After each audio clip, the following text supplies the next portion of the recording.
Okay, first video I've made for this new channel I'm doing.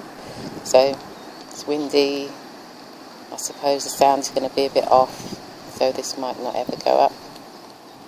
Yeah, so just a tester and an introduction to the content that I'll probably attempt to stick to, which is a real look at what the Bible is actually saying in terms of the original language that it was written in. So I'm not too scholarly with Hebrew anyway, but I'm not at all scholarly with Greek, so it's a little bit more difficult for me with the Greek. However, there are still discrepancies with the transliteration from the Greek into, well, the Bible text that we all use today. Obviously, to my knowledge, the first one transliterated out of the original tongues was the King James, authorized King James Bible, and then more or less, I suppose, things, ones like the Amplified might have gone back to the original text a little bit, because sometimes when you read the Amplified, you do get sort of some in-depth revelation, which sometimes does supersede the usual Bible types or translations. And I say translations, they say, okay, this is the versions. Okay, it's a version.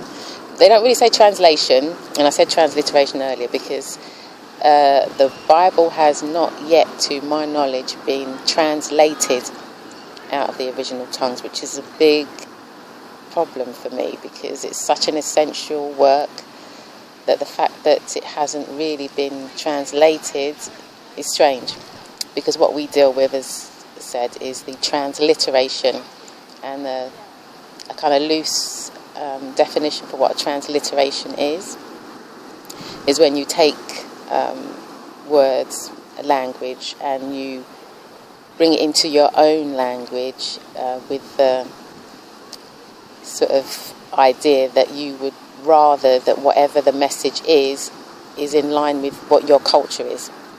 So a transliteration gives itself the room to interpret what is on the paper in the original tongue into what will be appeasable for the culture that it is going to be read by, which I don't find it's not very wholesome. It's not a wholesome thing to do. So anyway, the King James Bible clearly says it's transliterated, so that's what we've got. We've got a transliteration of the original text.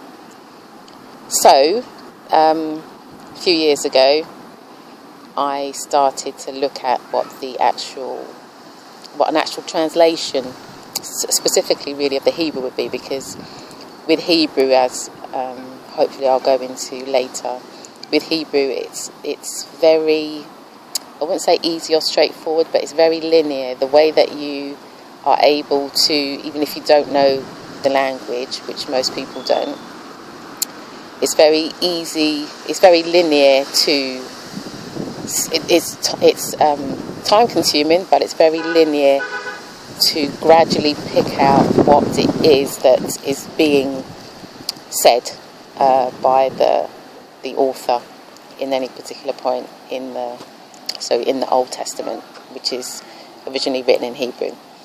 So that's the thing I am best at, I suppose. But then, yeah, I mean, I'm just thinking that there are some cases, because I went through something this morning where it was very clear, even in the Greek, that a proper translation would have given such an in-depth revelation into what was being said. So I've got so many notes, literally spanning 30 years of study, and kind of, in a way, this is a way of just kind of being sensible and not just sort of having it like lying around in lots of notebooks over the years, and I've pretty much, I was going to say that I've been thrown away, but I've pretty much kept everything which is valuable. I've pretty much kept everything which is valuable.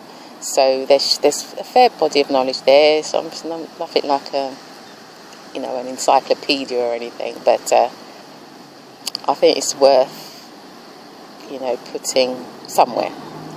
So hopefully this doesn't sound too bad because it's quite windy, and we'll see how it goes.